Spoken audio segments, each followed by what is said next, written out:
Boa tarde, a gente está aqui no Passeio Público, esse lugar lindo. Eu me chamo John Oliveira, eu sou músico, ator, ativista pelos direitos humanos da população LGBT. E hoje a gente vai discutir sobre isso, sobre ativismo e lutas sociais relacionadas à questão da população LGBT. Eu estou aqui com...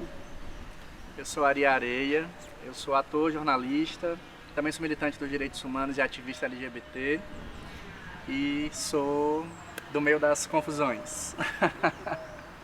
Acho legal que são duas onipresenças, né? A gente brinca que está em todos os lugares ao mesmo tempo. E cada vez tem sido assim mais necessário estar em todos os lugares, né? Todos os lugares. A sensação de espaços vazios ela está se ampliando, né? À medida que as questões vão piorando e enfim, tudo vai ficando mais complicado, você vai sentindo a necessidade de preencher os espaços vazios que estão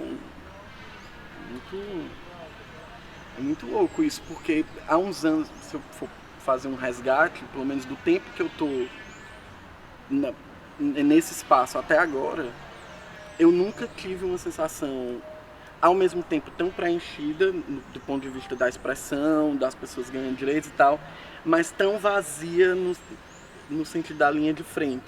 Então, tantos espaços vazios nessa linha de frente, assim. A sensação que dá é que é como se a gente estivesse desmoronando, né? Caindo. Exato.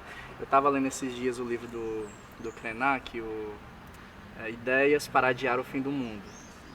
E aí ele fala uma coisa bonita na primeira parte, ele diz assim, que a gente não fez nada nesses últimos anos todos que não cair. A gente está sempre desmoronando, caindo. Então isso que se dá agora, essa sensação de abismo, ela não é uma novidade pra gente, né? Exato. O chão sempre esteve se desfazendo debaixo dos nossos pés. A gente precisa parar um pouquinho de pensar na queda e começar a pensar em como cair, assim. Já que cair é inevitável, então que a gente invente paraquedas coloridos para que essa queda seja o mais suportável possível, bonita, né? E seja bonita. Eu acho que a gente tem que pensar em percurso. Esse negócio da queda ser bonita é uma metáfora interessante, né? Você cair, mas cair bem. Então acho que talvez seja isso, assim, já que cair é inevitável, né? Que pelo menos a gente possa escolher, definir como é que a gente cai, né? Sim. A sabedoria indígena ensinando pra gente muito indígena total. E aí ele diz uma coisa interessante também, assim, sobre esse período novo, né, que tomou o Brasil de assalto aí na última eleição para presidente. Ele fala assim, que as pessoas diziam, como é que os povos indígenas vão fazer para manter a resistência, para sobreviver e tal. Falando, gente, mas os povos indígenas estão resistindo desde a invasão. Mas isso era uma coisa que eu ia dizer. As pessoas confundem muito essa coisa do ativismo e da luta social em perspectiva, como se ela fosse assim, uma coisa apartada da experiência que a gente tem socialmente, entendeu? Quer dizer, é como se agora, nesse momento aqui, conversando, a gente fosse ativista. Uhum. E quando a gente fosse para casa, a gente fosse o John e o Ari em casa, entendeu? Como se essas duas dimensões não fossem uma única pessoa. Sim. Isso fala muito da luta, né? Que eles chamam de identitária. Você está lutando porque você não tem outro escape, outra alternativa de existir socialmente. Então você se organiza meio que essencialmente, entendeu? Para minha existência valer, eu preciso de ti, eu preciso, entendeu? As pessoas confundem muito isso, é como se fosse... É até um argumento para criminalizar os movimentos sociais, né? De que a gente é militante de carreira. Uhum. E é muito louco essa noção um cara como o Krenak, por exemplo, que passou por tudo que passou agora com a Vale, o povo Krenak. É muito absurdo ele ainda ter que fazer uma dissociação entre a figura e o que significa ser ativista indígena. Eu tenho um pensamento também sobre essa questão. Estava numa mesa numa universidade um dia e aí a questão era sobre arte e resistência. E aí eu estava pensando sobre militância e resistência, né? Não são necessariamente a mesma coisa, assim. Acho que a resistência é uma coisa meio que inata a gente, né? A gente nasce, né? Se é um corpo que nasce na periferia, é um corpo negro, é um corpo LGBT, é um corpo feminino, é um corpo trans. A gente nasce e inatamente a gente já está resistindo a uma série de fluxos de um sistema que nasceu para negar a gente, para matar a gente. Isso diz respeito a todos os nossos corpos, independente da gente ter ou não consciência política. A militância não, a militância é uma opção, a militância é uma tomada de decisão, né? Talvez as pessoas confundam um pouco por conta disso, talvez, assim, eu acho. Ou também, assim, não considerar... Eu vou citar um exemplo pessoal, que eu acho que a gente até já conversou sobre isso em algum momento. Quando eu estava no teatro, eu via as pessoas e o meio, o ambiente do teatro, e eu me senti muito deslocado. Porque, cara, sei lá, eu tenho 16 anos, estou entrando aqui numa faculdade nova, quer dizer, uma luta muito ancestral dessas pessoas que construíram esse curso e aquela coisa toda, e eu tô aqui. Ao mesmo tempo, eu não me sinto conectado com esse lugar, entendeu? Aí eu vi a Janaína Dutra, alguma coisa sobre ela. Eu acho que era o começo do documentário que se fez sobre ela. Eu olhei para aquilo, a maneira como ela era incisiva, e eu olhei, alguma coisa em mim me deslocou assim de lugar. Assim. Claro, eu já tinha um negócio de militância estudantil e tudo, mas nunca um lugar de autoafirmação, entendeu? Um lugar que eu me encontrasse no mundo. Cara, eu sou um homem gay nesse mundo, e é isso que eu tô querendo dizer, é o seguinte, é mais orgânico do que se pensa. Sim. Porque quando você diz tomada de decisão, é como se isso fosse pensado, né, de uma maneira objetiva. Ou né? iniciar nisso, não. Engraçado, John, que o início também dessa minha tomada de decisão, tomada de consciência, né, foi por meio do teatro também. A minha escola de militância política foi o teatro. Eu sou filho de evangélicos, né? Então até os meus 18 anos eu vivi na igreja, dentro de um circuito muito cristão ali, fervoroso, religioso. E aí o teatro ele foi me abrindo os olhos para outras perspectivas de mundo, etc e tal. Até que eu decidi sair da igreja, porque já tinha me apaixonado, já estava, né, querendo tomar conta da minha própria vida, por um menino e tal. E aí foi dentro do teatro que eu vi as pessoas discutindo política e construindo militância, e eu disse, opa, livres. Eu falei, eu quero isso aqui. E aí o teatro foi uma escola importante para mim. Associei imediatamente a luta na cultura, a luta LGBT, porque não tem como a gente fazer arte sem refletir o nosso tempo. O nosso tempo é esse, né? O nosso tempo é quando? É isso aqui, né? Total. Mas é engraçado, assim, porque desde pequeno eu já sabia que era gay. E aí talvez eu soubesse que era gay pelos outros. Não tinha dimensão. Não sei se contigo foi assim. Mas de você, na escola, ser chamado de mulherzinha, você ficar assim, poxa, como assim mulherzinha? E aí as pessoas veem que você é LGBT e elas te marcam. E elas não dizem, olha, o mundo é assim, talvez você seja assim. Exato. Não. Exato. Elas te marcam, te excluem, te maltratam. Por isso que eu acho que ativismo é uma coisa orgânica. Porque eu fico pensando, todas as escolas que eu fui uma criança muito afeminada. Muito.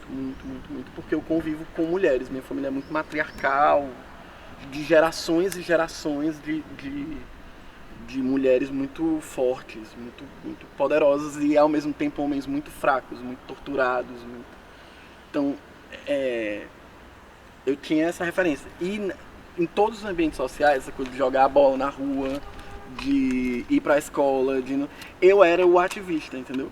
Porque era uma defesa. Quer dizer, eu era a bichinha do bairro, a bichinha da escola. Quando eu mudei para um colégio maior, eu fui a bichinha da rede, entendeu? Dos colégios, entendeu? Então, quando eu fico pensando, está falando da organicidade, é porque você não tem esse start mesmo. Eu já me sentia ativista, mesmo criança, dizendo para a coordenadora, olha, estão aqui fazendo isso comigo e tal. E não levava para casa, isso era interessante. Pouquíssimas vezes eu levei para meus pais. alguma questão ligada a isso Aham. para resolver. Foi muito eu acho que eu já tinha uma consciência de que a gente ia ter que resolver sozinho, entendeu? Sim. Que dali pra frente, tudo que fosse acontecer ia ter que ser eu e... A gente, né, no caso, assim, a gente que é LGBT, a gente não tem muito, assim, esse amparo de pai e de mãe, por exemplo, quando a gente sofre agressão na escola. Agressão que eu digo assim, perseguição, tortura psicológica ali de amiguinhos, a gente não sente a vontade de chegar em casa e dizer, estão me chamando de viado. É uma segunda humilhação, né?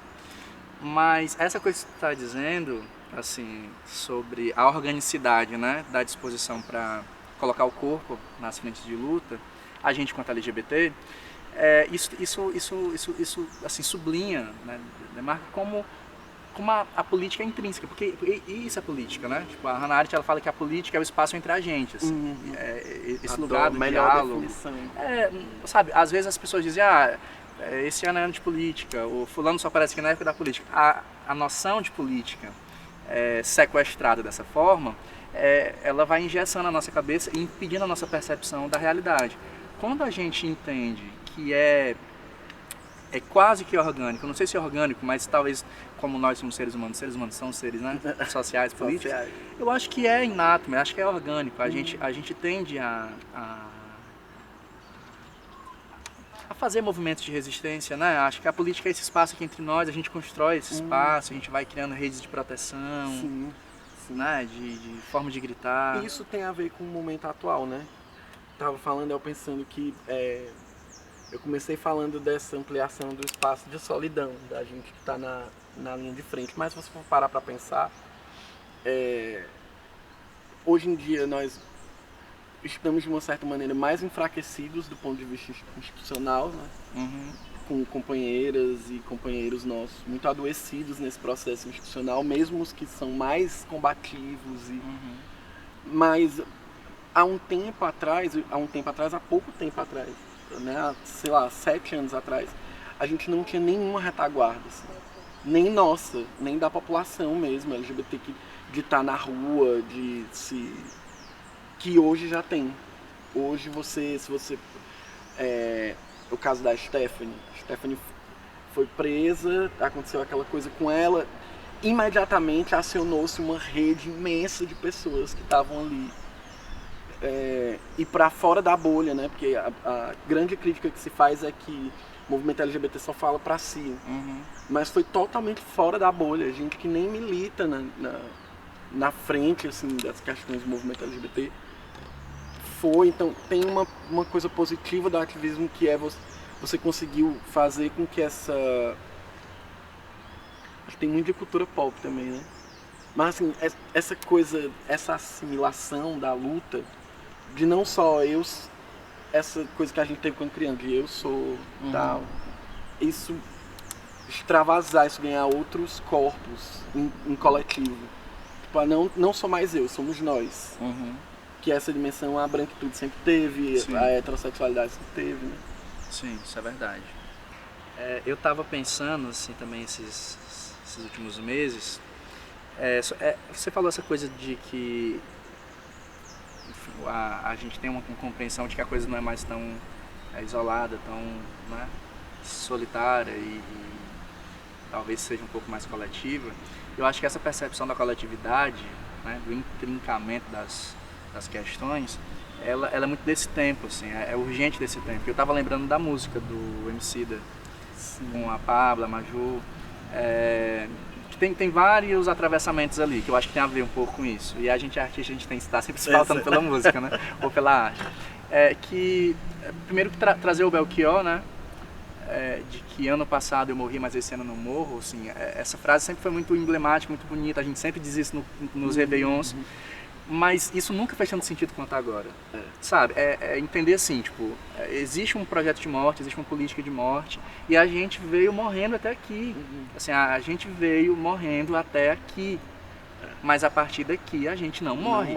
Eu acho que isso também diz respeito à tomada de atitude, assim, sabe? Eu vi agora recente, tanto Bacurau, quanto o Clube dos Canibais, quanto Clube dos Canibais, são 2 filmes nordestinos. Incrível. E, assim, claro, né, não dizem respeito a uma realidade tão factível assim, é ficção, é muito bom de ver, filme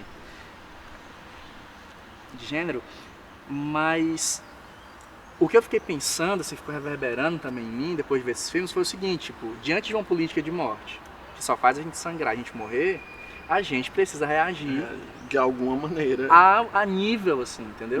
Nem que pra isso seja radical. Não é fazendo ciranda que vai Não, resolver. Não mesmo.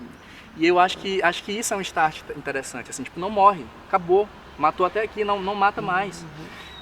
E aí, assim, você vê um cara negro cantando música que é uma música que surge, né, fermenta e explode na periferia, então é uma cultura da periferia, com uma mulher não binária, com uma drag, e aí, assim, tipo, ou isso é entendido como uma coisa só, e a gente vai pra cima junto ou a gente vai continuar morrendo. E aí ontem eu tava fazendo zapiar na TV e eu vi uma coisa muito interessante, assim, é uma bobagem. Tem um programa novo agora, fica no lugar do video show, não vou lembrar o nome. E aí são 3 apresentadores, um que é uma lésbica, uma que é gorda, a Fabiana Carla, e o menino que é negro. E aí um rapaz botou um tweet assim, agora que legal, agora que eu percebi que a bancada do programa é formada por 3 minorias. Aí o cara falou assim, eu não sou minoria, a população brasileira é formada por uma maioria de pessoas negras. Eu falei, gente, era isso que tinha que ser dito. Exato. Enquanto a gente achar que a gente é minoria, é segmentado, quanto mais segmentado, mais alguém se sente à vontade para pisar. Agora, isso tem pelo menos está passando por um processo de adaptação, porque eu fico sempre fazendo esse negócio de olhar para trás e tal, eu fico olhando e eu acho que eu percebo diferenças assim, tipo, muito específicas que trazem isso. Eu acho que nós que fomos crianças e pré-adolescentes nos anos 90, a gente passou por uma campanha de higienização muito pesada. A gente é a geração da guerra às drogas, a geração da Eliana, né? Da Eliana. A Denise Stoklos fez campanha do aborto, da gravidez na adolescência. Então a gente foi meio um experimento. Passou a liberdade sexual, passou a liberdade sobre drogas, todas as discussões vieram antes dos anos 90. Parece que quando chegou pra gente veio o peso, assim, pronto, agora nós vamos remodelar, que é muito próprio da social-democracia. Né? Pronto, gente, preparamos vocês, agora vamos remodelar aqui o modelo que a gente acha que é o ideal.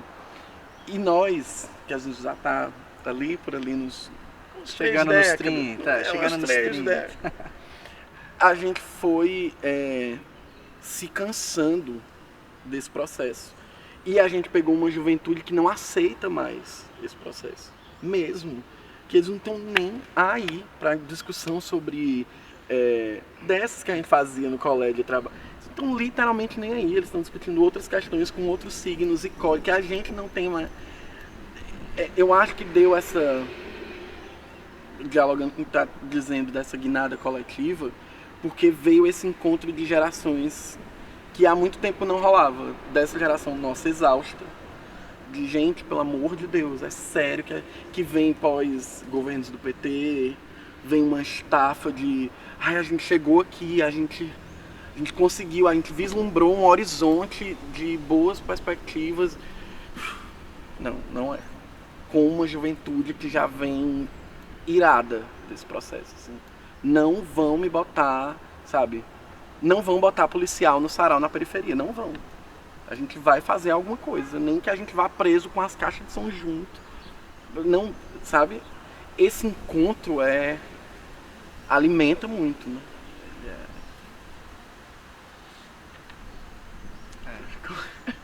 Fiquei pensando aqui. Porque, assim, ao mesmo tempo tem também um outro lado dessa geração, né, que cresceu, né, com os governos do PT no poder central e entendeu isso como o estabelecido, né, e passou a criar uma aversão à oposição. Eu vejo também gente muito jovem reivindicando um pensamento conservador, eu falo, gente, mas não é da juventude ser conservadora. Às vezes eu passo Jovem conservador. eu passo às vezes em escolas, assim, dando palestras, fazendo rodas de conversa, e aí a gente abre pro papo e as pessoas, agora tá vem dizer assim, não, mas é porque eu não concordo com o que você falando, eu sou conservador. Eu falo, Muito louco. gente, mas tu tem 16 anos. Isso é muito louco. Tá, vamos conversar sobre o seu conservadorismo? E eu acho assim que de alguma forma isso faz parte, né, do jogo democrático, do jogo político, mas eu acho que também diz respeito a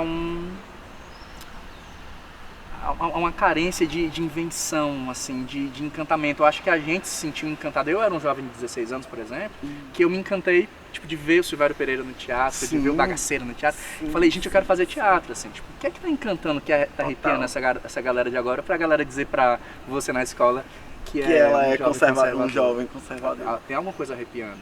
Tem. Tem integralista, né?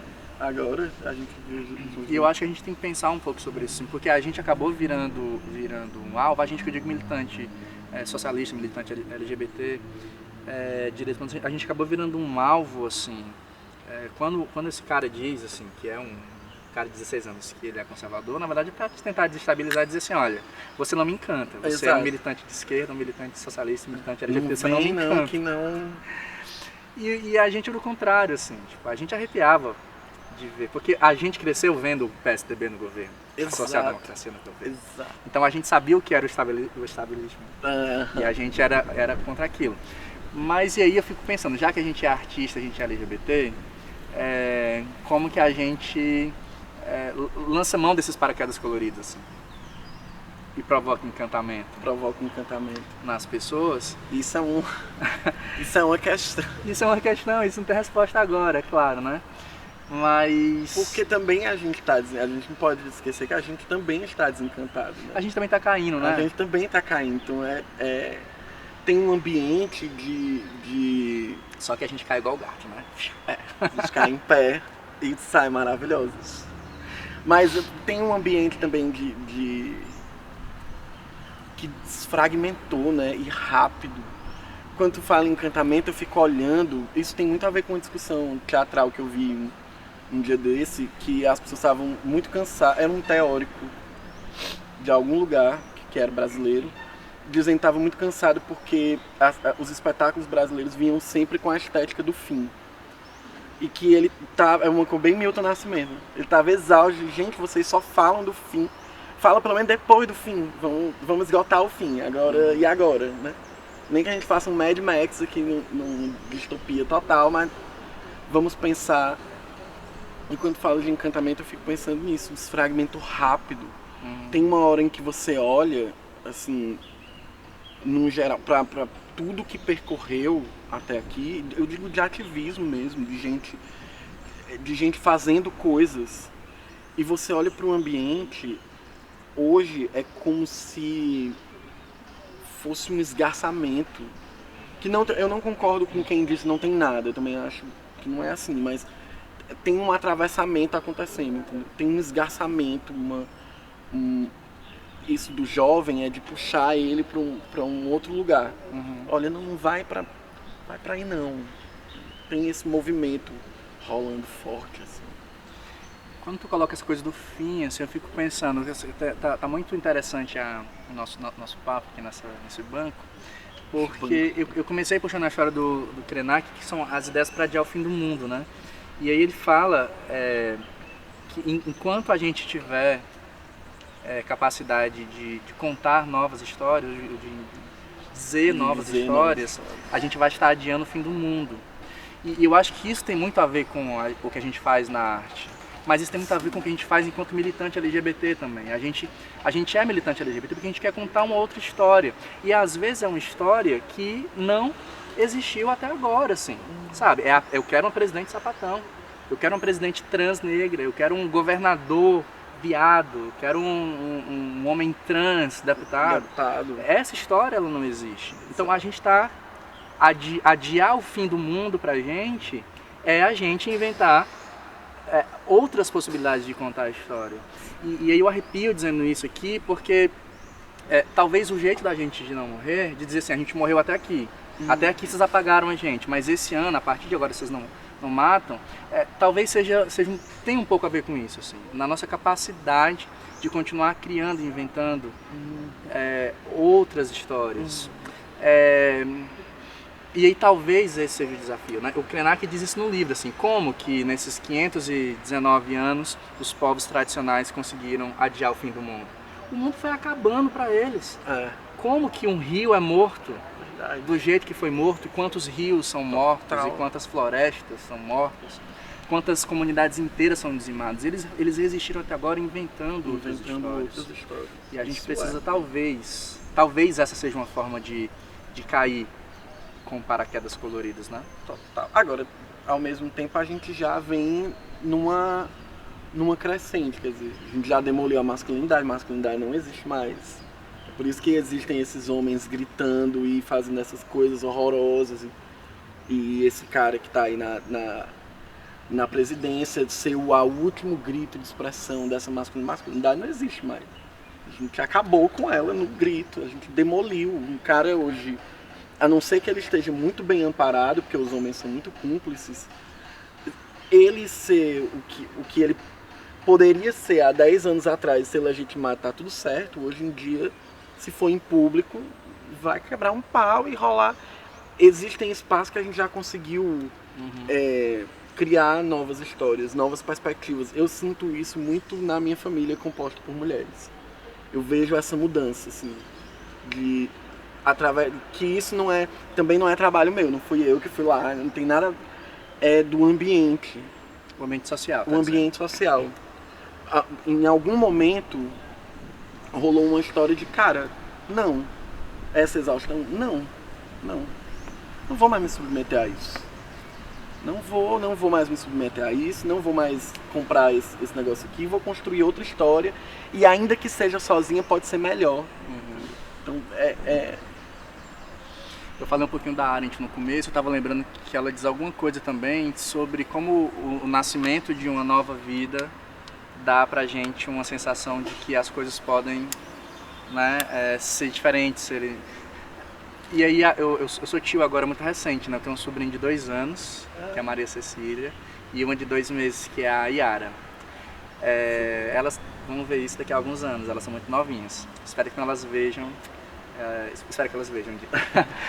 mas o nascimento delas me fez ter vontade de contar outras histórias. Não literalmente também, né? Eu tenho pensado dramaturgias e narrativas para escrever, eu estou com essa vontade de escrever para criança. Mas quando eu peguei no braço a Cecília, no dia que ela nasceu, me veio um espanto, porque era minha primeira sobrinha, e aí é uma vida que você... Nossa, do seu sangue, sangue do seu sangue. Eu já passei por essa. Mas o segundo espanto que me veio foi assim, é uma menina, nasceu com uma vagina. Quantas interdições esse corpo vai sofrer por ter nascido com uma vagina? E na periferia? Periferia, que mora em Messejana. Nessa hora eu falei, a gente precisa contar outras histórias. Urgente. A gente precisa urgentemente contar outras histórias. E aí, assim, nós somos corpos LGBTs, mas somos corpos masculinos. Você viveu num ambiente rodeado de mulheres, mas a gente não tem a experiência do que são essas interdições. E eu senti na pele a primeira vez assim, a angústia da preocupação daquele corpo tão frágil que acabou de nascer e que pelo fato de não ter nascido com esse marcador de gênero, ia ser condenado a uma série de... Eu espero que quando elas cresçam e elas vejam esse material, eu espero que o mundo já tenha sido tomado por outras histórias. Será? A gente bem velhinha assistindo isso daqui a pouco? Estamos lutando para isso. Agora, tem isso que está falando, eu fiquei pensando nesses movimentos de periferia, de meninas, sobretudo mulheres trans, sabe? Gente tipo a Stephanie, tipo a menina da Barra, a Miranda. Outra... que você falou das tuas sobrinhas, fiquei me lembrando delas, é outra é um mundo muito novo, até pra nós, entendeu? É uma construção de outros signos que você vai olhando, que até agora eu fui super pessimista e tô tentando dialogar. Eu tô tentando botar a bola pra cima também. Mas de fato assim, elas vão pintando um quadro de uma possibilidade visível, que antes tem uma dificuldade que é assim, elas sempre são as primeiras, né? Uhum. Você sempre tem uma amiga trans que ela foi a primeira alguma coisa. A primeira a usar, a primeira a sentar no banco do passeio público. A primeira a conseguir um bilhete único com o nome X. A primeira. Exato. Sempre é. Você sempre tem uma amiga trans que foi a primeira, mas elas, aí, mesmo passando por isso, estão construindo um ambiente de possibilidade que nós, aí uma autocrítica a nós, homens gays, né? Que nós não conseguimos construir esse ambiente mesmo pelos recortes, pelo machismo, pela invisibilidade do movimento lésbico, por uma série de machismos que são atravessados pelos homens gays. Esse movimento trans parece que está jogando uma nuvem de possibilidades, assim. A gente olha e fica, ai, ainda bem, gente, eu vivo dizendo isso pro menino no Fogo no Asfalto, gente, ainda bem que vocês existem. Mas não é escrever uma outra história, é isso? É escrever uma outra história. Não é jogar assim uma outra lente no mundo. Eu sinto assim, sabe? E aí eu faço esse link com a história do Krenak porque eu acho que é a única forma, assim. Pra gente, o movimento trans, ele joga uma oxigenação. Exato. Sabe? É uma outra gramática, é uma disputa epistêmica, assim. É uma outra forma de dizer as coisas. E de negar o que estava posto e inventar um outro jeito de se entender, negar inclusive falando sobre si, né? Sabe, eu acho assim que a gente entende esse espaço entre a gente como política, como político, e assim, eu espero muito também que a gente passe a compreender as possibilidades práticas, né, do efeito político desse espaço entre a gente, e isso começa a reverberar nos espaços institucionais também. Eu acho que esse é o X da questão, o grande X da questão. É como é que a gente ressignifica os espaços institucionais. Eu acho que até as narrativas, um dia desse eu estava lá na Rua do Gato Preto, e estão acontecendo as batidas policiais, né? Sim. E aí sábado teve uma muito violenta, que levaram isopor do povo e tal. E teve uma hora que eu olhei e vi assim, a multidão de LGBTs assim, se formando pra ir lá na frente deles assim, e aplaudir a polícia. E aplaudiram alto. Mas não era um aplauso de revolta. E eu fiquei pensando, gente, como devia ser ver Stonewall? Devia ser essa sensação, entendeu? Devia ser de você estar tão exausto desse movimento que você diz, cara, agora eu vou reagir. Não importa o que aconteça comigo, agora eu vou reagir. E tu estava falando desses espaços institucionais, esse embate, pelo menos na perspectiva lógica, ele parece ser uma coisa impossível. A sensação que eu tenho é que eu não vou ver um espaço institucional que esteja contaminado com essa vontade de contar outras histórias. Sou bem realista, assim. Eu vejo o movimento social, o que você faz parte, os que eu faço parte. Eu vejo os movimentos sociais muito preocupados em dizer assim, gente, vamos aqui, calma, deixa isso aqui pra lá, vamos agora se preocupar com isso aqui, vamos tentar fortalecer uma... E isso ao largo dos espaços institucionais, eles não sabem nem o que tá rolando, entendeu? Você tem uma reunião com uma pessoa X de órgão qualquer, assim, que você inclusive julga aliado, e o cara não sabe nem seu nome, entendeu? O cara não sabe nem de que movimento você milita. Você fala o bairro, do caso do fala do Lagamar, o cara nem sabe onde é o Lagamar, entendeu? Não sabe nem...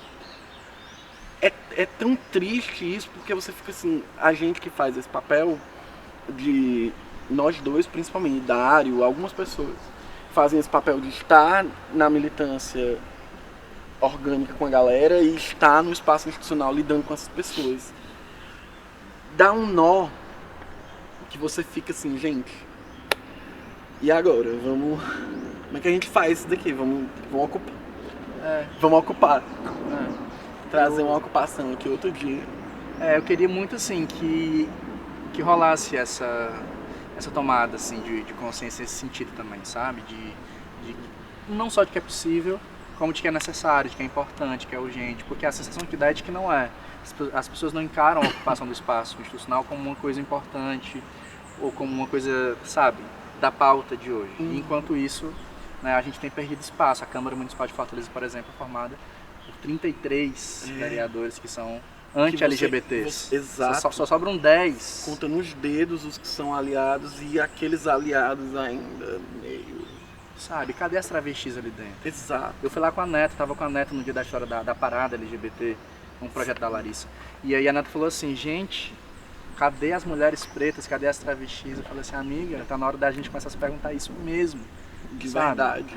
Sabe? O que fizeram em Minas, por exemplo. Em Minas, em São Paulo, tem um monte de exemplos. Não, porque assim, a gente pensa muito na derrota que foi 2018, mas gente, vamos calcular direitinho essa conta, porque olha, a gente elegeu a Malunguinho, a Erika Hilton, a Beyoncé, são 3 deputadas trans estaduais pelo Brasil. Eles elegeram um horror para a presidência. Mas nunca a gente tinha conseguido eleger uma travesti. Tem uma travesti eleita em São Paulo e outra, São Paulo. E outra em um mandato coletivo. Tipo, isso é muita coisa, sabe? Tem uma bicha em Brasília, que é a Fábio Félix, sabe? Então assim, eu acho que a gente precisa... Como é que é o nome daquele senador, gente, que é gay, que eu nunca da rede, tem um senador que da eu rede, nunca soube da existência dele na minha vida, juro. Até aquele embate que ele teve lá com o Weintraub, eu acho. E eu olhei, gente, olha, quase que eu digo gato. Nós temos um senador, nós temos deputados federais, nós temos estaduais. Tem um prefeito do PSOL no interior do Rio Grande do Norte, que é LGBT também. Sabia disso? Não. Tem um prefeito LGBT. Prefeito LGBT.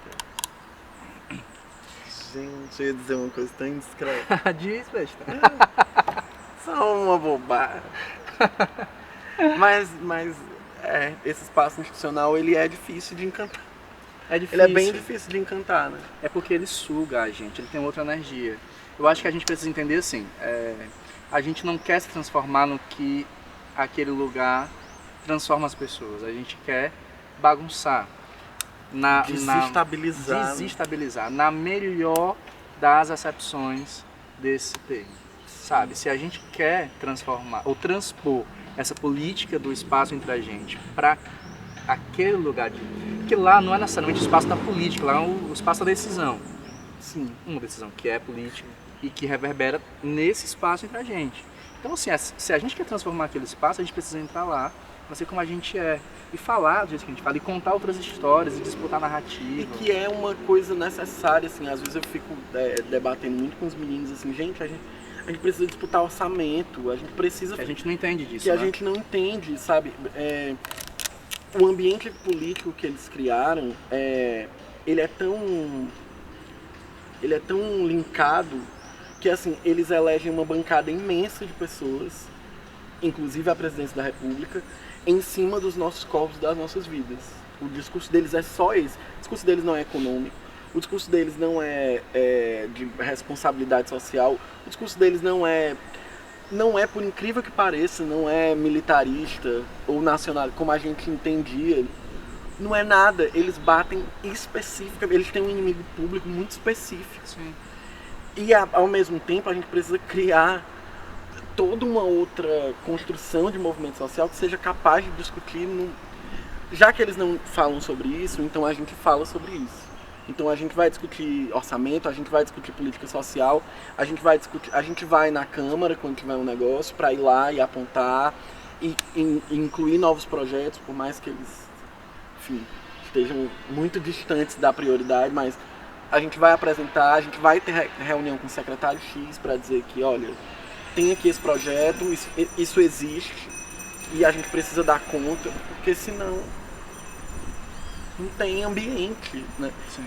Esse espaço institucional, para mim, pelo menos, e também tem de novo, uma questão geracional aí, eu acho. Eu penso que a geração que veio anterior à nossa, ou até em conjunto, ela tinha muito, no Ceará pelo menos, muito encantamento com o espaço da institucionalidade. Ela tinha muito o espaço institucional como um fim da luta. Uma geração que viveu o fim da ditadura e Exato. que enxergava as instituições nessa reconstruídas, né? institucionalidade, né? Exato. Isso no movimento LGBT é muito visível, assim. Você via figuras, ótimas figuras, mas que tinham um deslumbramento com a institucionalidade que era quase como... Pronto, eu só sou um LGBT de luta porque eu ocupo esse lugar. E isso não faz sentido. Pra nós, isso não, pelo menos pra nossa geração, não faz mais sentido, gente. Por isso que a gente briga tanto, né, com esse povo. Gente, acordem, vocês são só uma peça de um tabuleiro perverso que coloca a sua vida em questão. Não é que você tá livre porque você tá nesse espaço, entendeu? É aquela mesma coisa da militância. Você vai voltar e pagar um ônibus, entendeu? Você pagar aluguel, então é outra ordem. Sério. Falando muito, eu me empolguei nessa coisa. Não, tá sendo bom te ouvir.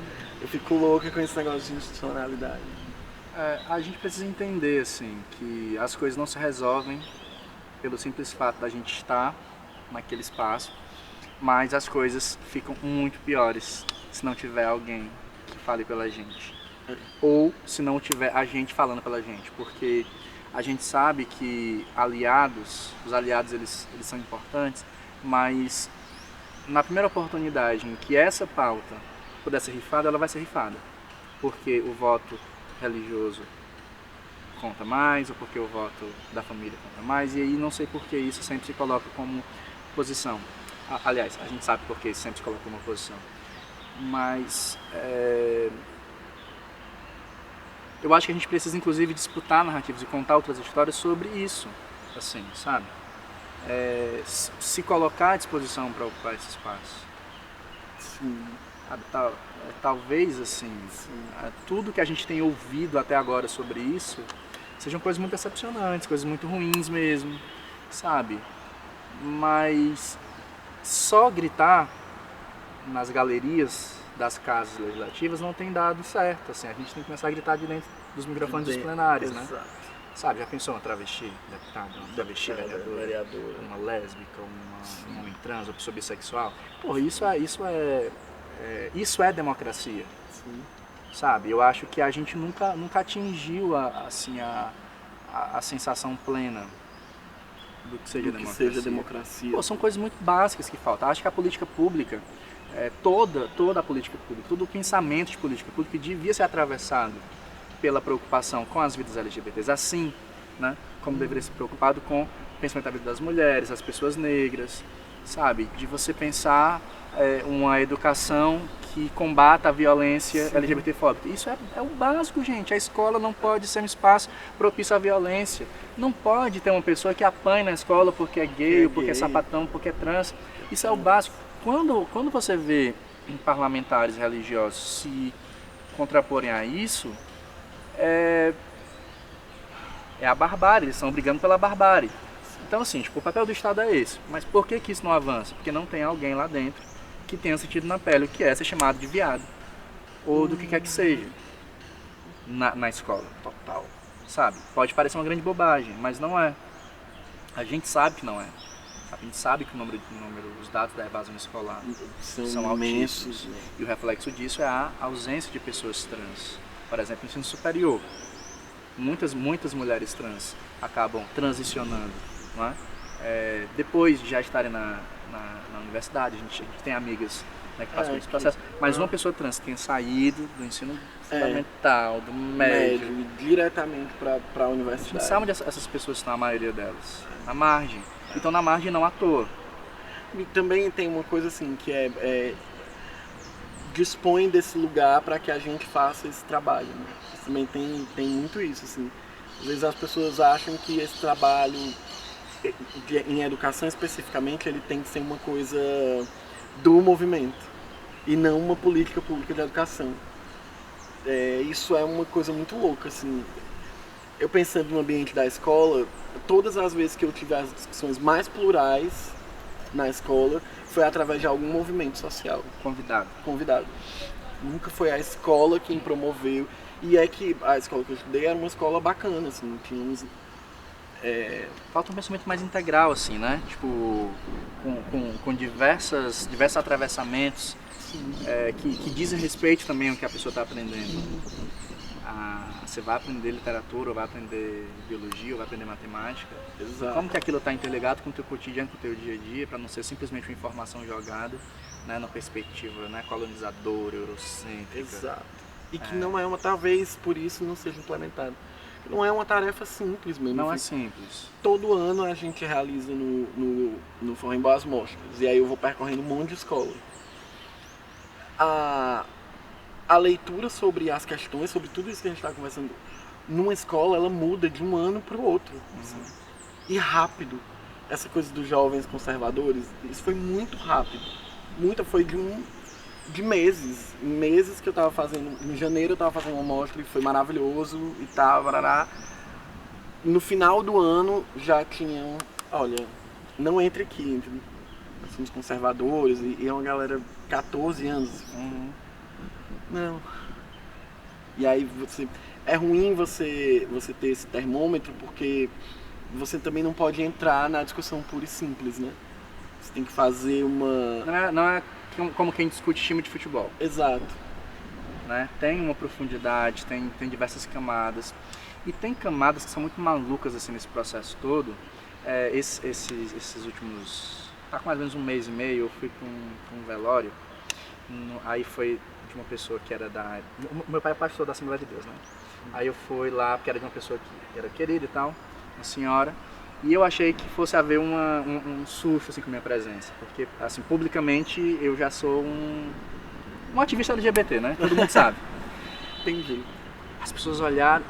John, olha, fazia tempo que eu não era tão abraçado. Mais do que quando eu chego no Delights, assim. Abraço mesmo. E aí teve um senhorzinho que falou assim, nossa, a minha filha gosta tanto de você. Aí eu falei, que bom, mande um beijo pra ela. Não, ela tá aqui, espera aí, eu vou chamar a menina. Aí lá vem ele chamando a menina. Menina de 14, 15 anos.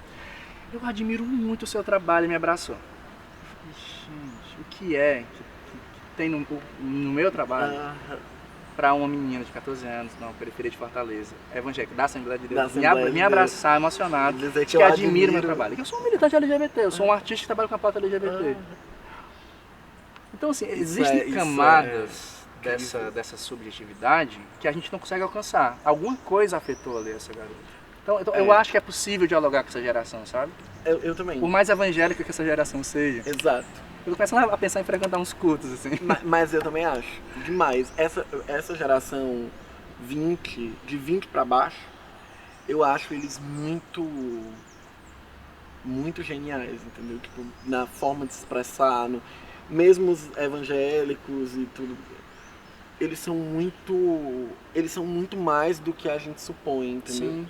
Em todos os sentidos, essa experiência é maravilhosa. Maravilhosa. Né? De 14 anos. Não, eu fiquei assim... Com isso ficou na minha cabeça durante muito tempo, assim. Durante muitos dias, porque a gente não tem noção, né? De como tá chegando nas pessoas. Do alcance, né? Em como é capilar mesmo, né? Como é uma coisa abrangente. E sincera, assim. Sincera. Uma coisa assim. Eu senti uma sinceridade ali. Sim. Sabe? Eu acho que tem pontos de fissura em que a gente consegue entrar. Eu acho que assim, existe uma razoabilidade. Nós somos razoáveis, as nossas questões são razoáveis, as nossas lutas são razoáveis, o nosso dispor o corpo para os embates são razoáveis. Não há razoabilidade no lado de lá. Quem ocupou o governo central do país não tem um mínimo de razoabilidade. Então a gente só pode se valer disso. Se você é um jovem conservador, então vamos conversar aqui. Sim. Seja razoável. No mínimo vai haver, porque assim, ok, você é filho de um banqueiro, não é um bancário, é um banqueiro. Então não faz sentido você ser um jovem neoliberal. O seu pai vai ser afetado, a sua avó vai perder a aposentadoria, você não vai conseguir acessar uma universidade pública, não vai conseguir emprego. Razoabilidade. Eu acho que talvez, se a gente tiver um pouco de paciência... que assim, uma coisa que eu achei muito interessante, no último processo eleitoral, eu passei acho por 20 e poucas cidades do interior do Ceará. Em todas elas eu colocava que eu era um jovem LGBT. A primeira coisa que eu dizia era isso, estava lá no panfletinho. Isso não foi um problema. Isso não foi problema em lugar nenhum. Problema para as pessoas, você se resumir àquilo. Eu colocava assim, eu sou um jovem LGBT, sei. mas eu quero falar com você sobre segurança pública. Sim. Olha, não é liberando a arma que a gente vai... Sim. Quero falar com você sobre transporte público. Não é ruim você morar aqui, morar hoje, aí não ter um ônibus todo dia para o seu filho ir e voltar para Sobrar para estudar. Vamos falar aqui de saúde pública. Isso é engraçado. Na E a direção gente, da na arte, a gente já devia saber desse negócio na prática, né? Porque a arte é muito isso, né? Você falou essa experiência agora, eu me lembrei que eu fui tocar em Apuiarés. E aí fui lá e tal. Apuiarés é genial. Fui lá, toquei e tal, e eu já fiquei assustado porque era um palco enorme na praça da cidade, do lado da igreja. E assim que a gente entrou na cidade, eu olhei e vi o palco e disse, não é aqui, gente. Uma virada cultural LGBT não vai ser do lado da igreja, na praça central da cidade. Era. E foi. E aí eu toquei montadérrima, né? Toquei lá e tal, fiz todo o meu negócio. Desci. Quando eu desci, foi um negócio assim... Foi um dia de princesa. A senhora ovacionada pela multidão. Toda. E uma galera do lado de lá mesmo. Assim, da forma como se expressava, o jeito que falava, alguns até literalmente e tal. E tem tudo a ver com isso, assim. Você não pode ser só isso, né? Porque na arte o que os atravessou foi o fato de ter chegado lá e ter cantado e aquilo bastou. Pronto. Tá aí uma bicha que merece meu respeito. Que merece meu respeito. Que eu sento pra tomar uma cerveja. Isso rolou comigo, me deu essa sensação de, olha, não pode ser só isso, né? Pra eles precisa de uma justificativa plausível pra minha existência. Não pode ser só a minha existência gritando na cara dele. Tem um negócio complicado, mas E aí você entra você pelo menos abre uma portinha. Você vai lá, vamos discutir agora sobre política, na mesa do bar. Discutir sobre política agora, vamos... E aí você abre uma porta e ali dá pra... O bom é ótimo. Mas o razoável desse momento que a gente vive agora é porque não tem nada. Se eu for sentar com uma pessoa dessa, agora, no passeio público, tá?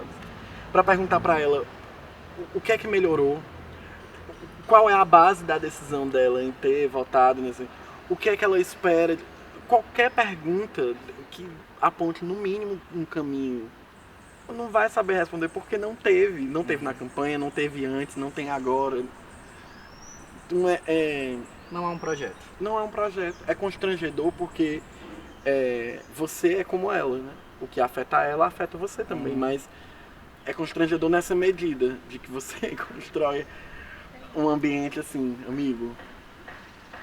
É isso aí, estamos lascados. Mas se não for, foi um transe, né? Foi um monte de gente caminhando em direção ao abismo. Estão caindo sem paraquedas colorido, né? Sem paraquedas. Colorido, então? A gente, pelo menos, tem um paraquedas colorido, né, amiga? Exatamente. Mas é isso. Eu tô feliz com esse papo. Gostei muito de estar aqui no passeio com você. Passeio de momentos de histórias bonitas. Histórias bonitas na Avenida Caio Prado. Adorei essa. Tem tudo a ver. Guarda, né, na sua história, histórias não tão bonitas, mas na nossa memória. E é simbólico estar aqui, né, pra luta LGBT, tá nesse espaço tão criminalizado e tal.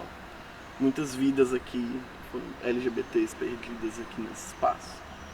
Eu tenho um amigo que foi assassinado aqui. Foi? Tem um simbólico, assim.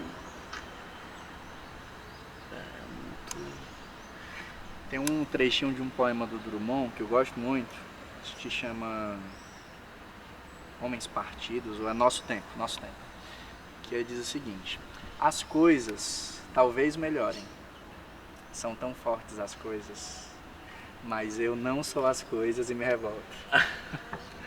Eu acho que é seguir se revoltando, né? Total. Que pode ser que melhore, eu acho que vai melhorar, daqui a uma virada, não sei prever. Em algum momento melhora. Mas enquanto isso a gente vai se revoltando. Eu acho que só tem gota d'água, né? Só tem sentido... A vida só tem sentido na revolta. tem, pra mim, pelo menos, É. não tem outro sentido na coisa orgânica do que isso significa. Não tem sentido mesmo. A vida por si só, ela não tem sentido. Não tem. A experiência da vida não tem sentido. Você vai acumulando sentidos pra ela, né? A arte é um. E pra mim é a revolta. A militância é outra. A militância. Pra não ficar triste, a gente fica puto, né? Exato. Eu acho. Ficar triste dá trabalho, dá uns pulos. E eu acho que a gente não pode perder a capacidade de ficar com raiva, sabe? Não. Do que deve fazer raiva. Eu acho que a gente não pode perder a capacidade. O Zé Ortega, ele disse no livro dele, ele diz assim, que só pode ser muito infeliz um povo que viva constantemente buscando a felicidade. Eu acho que a gente também não deve ficar nessa coisa onírica de feliz. Não, eu acho que também não é assim. De uma busca. Eu acho que não. Mas acho que a gente não pode perder a capacidade de se indignar, ficar puto, né? A disposição para festa, porque eu acho que a gente precisa suar, dançar e suar Isso muito. atravessa todas as gerações da militância LGBT. Todas. Todas. Desde Stonewall a gente nasceu aonde? Na festa. Na festa. Bom, eu queria agradecer então o convite da TV Igara. Dizer que a gente, pelo menos de minha parte, que a Ari vai falar, eu estou disponível em todas as redes sociais, nos procurem. Procurem os militantes LGBTs dos locais onde vocês residem, nos bairros, nas periferias, nas cidades. Nós precisamos de mais pessoas para somar nessa luta coletiva em direção a essa nova história que a gente quer construir. E aí eu queria reforçar o agradecimento ao convite, enfim, dizer que nós estamos abertos. Me chamo John Oliveira, Facebook, Instagram, tudo John Oliveira. E eu sou Ari Areia, você me encontra nas redes sociais também, todas elas Ari Areia. Eu queria agradecer o convite, dizer que a gente está à disposição, a gente pode se encontrar por aí, pelos bares, pelas festas, nas lutas, principalmente nas lutas, para tentar adiar esse fim de mundo aí, inventando novas histórias, né, John? Total.